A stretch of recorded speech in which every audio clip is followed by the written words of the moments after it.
Yes. Let's start with Summer House. Let's start with Summer House. Because that's kind of the first in the lineup. It's Summer House, and then it's Traitors, and then White White Lotus in the order of the days of the week. Yeah.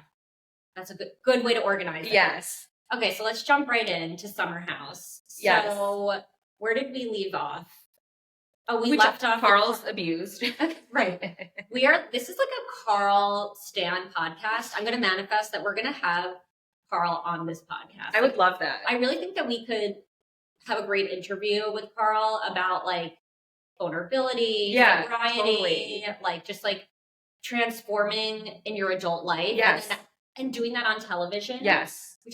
We really love Carl. He's a really strong person. And again, one of the things I love about Carl is we recognize the nuance. Like, he was not innocent. He has his flaws, but he always speaks to that. Yes. And that's what we like. He takes accountability. He said, I did things, she did things. Or he's like, I did nothing. I'm over here and I don't care at all. I have no feelings about this whatsoever. Like, and I believe that.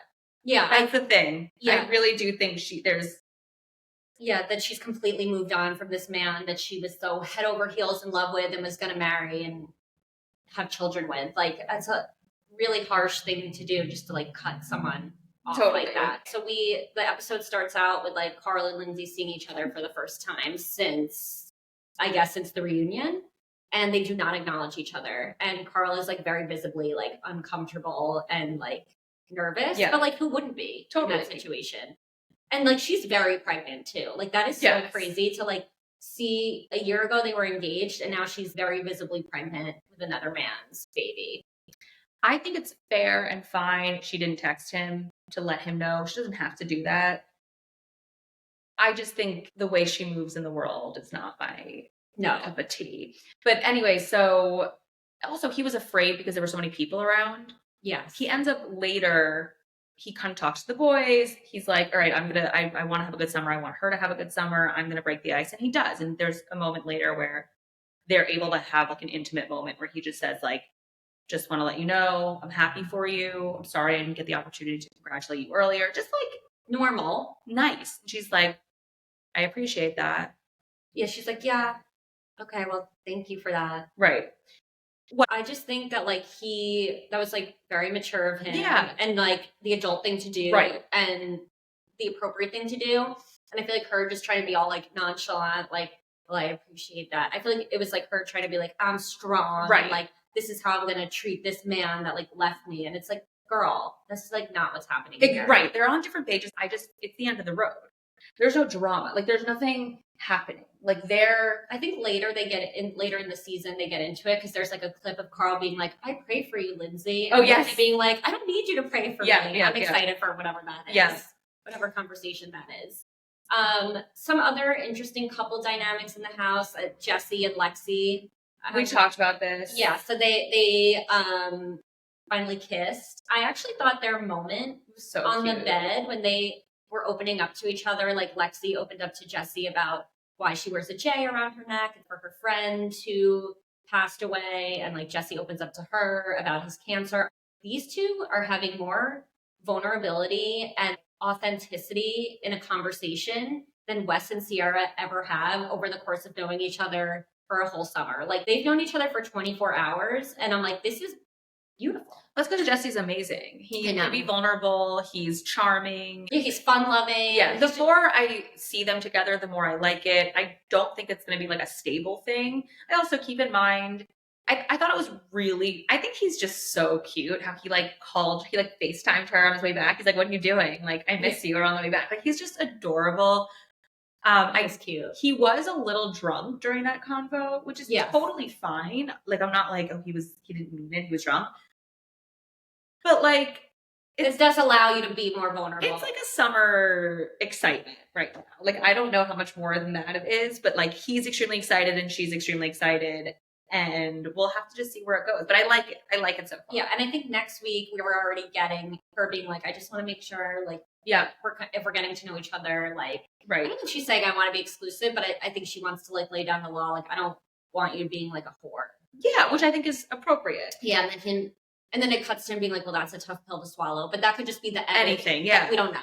So we'll see. But yeah, I think it's fun. They're really cute together. I think like I look forward to seeing how it all unravels with Sierra too. I don't even want to talk about Sierra because I just don't want to be mean on the pod. But I don't think anything she says makes sense. What did you think about her table? Like, I thought it was unhinged.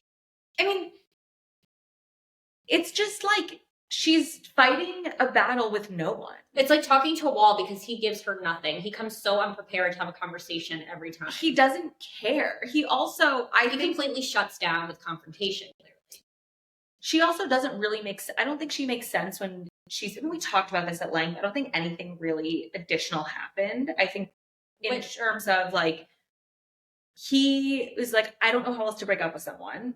Mm-hmm. She thought it was something it wasn't. And I think she was mostly heard about this like article that he like. I didn't read it. I didn't read it either, but I guess he talked about the breakup to the New York Times or some he just publication. said, like, and I think he said like I never really liked her like in that way. Or no, he said it was way more PC than that. He said we realized we weren't like right for each other. That was the quote. I think she was just hurt. And every she does break in the confessional, she was like, that really hurt me. And she starts crying. And then I'm like, oh, Sierra. Then I felt bad for her because I'm like, okay, now you're being real. No, of course I feel bad for her. It doesn't mean that what she's saying is right. She's obviously hurt.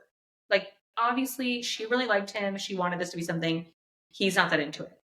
Just because she's hurt, it doesn't mean that he did anything very wrong. Right. He just like isn't really that into it. Yeah, I just thought the whole confrontation at the table, like, I really thought like she felt like she was like this like owning him. Like strong woman. Yeah, right. She's like, your hair looks bad. Like it was immature, it was petty, and I felt embarrassed for her. And then I had second-hand embarrassment for him when he like later came to her room and they had like that one-on-one conversation and he was just like like speak. So I mean, he's just so immature. He's so immature. I mean, he's so much fun. I think he's like a great addition to Summer House. Like that he's like likes to party. Totally. He's cool. He's funny. But clearly when it comes down to like being vulnerable or having intimacy with someone, he's just not mature enough. And honestly, neither is Sierra. Sierra in a totally different way. Agreed. Because she can't like clearly communicate what she wants. I'm always on Paige and Craig watch because we're going to see the unraveling of their relationship. She did say, I feel bad for Craig because I'm definitely not the girl that he started dating 2 years ago. And like, I've changed a lot. And I just, again, it's just Paige clearly communicating from the beginning, like who she is or like where she's at in her journey. I know there's not that much to say. I just thought it was interesting. No, it is interesting. There was something else I noticed where she was talking about Craig coming to visit her family. And she's like, my brother and I just like made fun of Craig the whole time. Oh, I love that. Which I thought was really cute. Like, I get that. But something about it, I'm just like she clearly doesn't take him seriously. Right. Yeah. It's one thing for you to make fun of your partner. And it's one thing for you and your sibling to make fun of your partner. And I think that's like, okay. It's another thing to say it on a television show. Like, I don't know. It's embarrassing. It showed like definitely the dynamic of their relationship. Right. She's always had the upper hand. Right. Which is fine. It's just, again, like if you are really close to your brother and you make fun of your boyfriend or husband, like that's like funny. But just the way she said it, I'm like, do you really respect him? Like the way she just was like so funny. I don't know. Yeah, no, there was like a mean undertone. Yes. For sure. Like obviously she was being funny and joking, but there was like a mean undertone. Definitely. For sure. But I don't want to be like, this isn't like a trad wife pod. I don't want to be like, you shouldn't disrespect your husband. Like I totally get the making fun of. This is the complete opposite of trad wife. It is. I mean, we do love our husbands, but. We love them so much. We literally wouldn't even have a podcast today without Zach. So yeah. No. Right. But, I don't know. Yeah, to your point, it's just something felt a little off. I'm all for making fun of your husband, but like it was just something about it. I'm like, I guess also knowing the context of them breaking up later and her not wanting to be with him. I guess we can circle back to the traitors. Yes. Just because we were talking about Sierra. I'll just start. Danielle is maybe my least favorite character on reality television ever. She really pisses me off. She's not a good villain. She's not a good player. She's not, she's annoying. When Carolyn, spoiler alert, got voted off I just want to jump to this. She was crying and she jumped off of her chair. And she's like, oh my God. She's like, I told you. Like, I don't even know what she said, but she was just like, I knew it. She was I knew it. literally possessed. And a lot of them have been saying from the beginning, like, why she was shaking and crying. It's like, it's a little much. I don't know how, like, she skated by this long without people being suspicious of her. Well, now people are. Yeah, right. Now it's, like, unavoidable. But it's frustrating because Carolyn was a really good player. She screwed up. She screwed up in that challenge. But if her and Danielle were playing together, Danielle would have been like, you shouldn't do that because it's going to look obvious. Like, they could have, like, worked together, but Danielle was letting her dig her own grave. Right, which is fair because Carolyn kind of was very vocal about the fact that, like, we don't trust each other. I don't trust you. Which is Danielle's fault because Danielle tried to... Yes, it was Danielle's fault, but that was a little out in the open. It's not like, I don't think at that point Danielle deceived Carolyn in letting her do that. It's not like she was, like, playing nice and she was, like, secretly letting her dig her own grave. I just don't think she was outwardly protecting Carolyn, and, like, why would she at that point? Right. They decided they don't work well together. So I think Carolyn, that was on Carolyn. I do. Like, yes, they don't. Exactly. But it's just frustrating because, and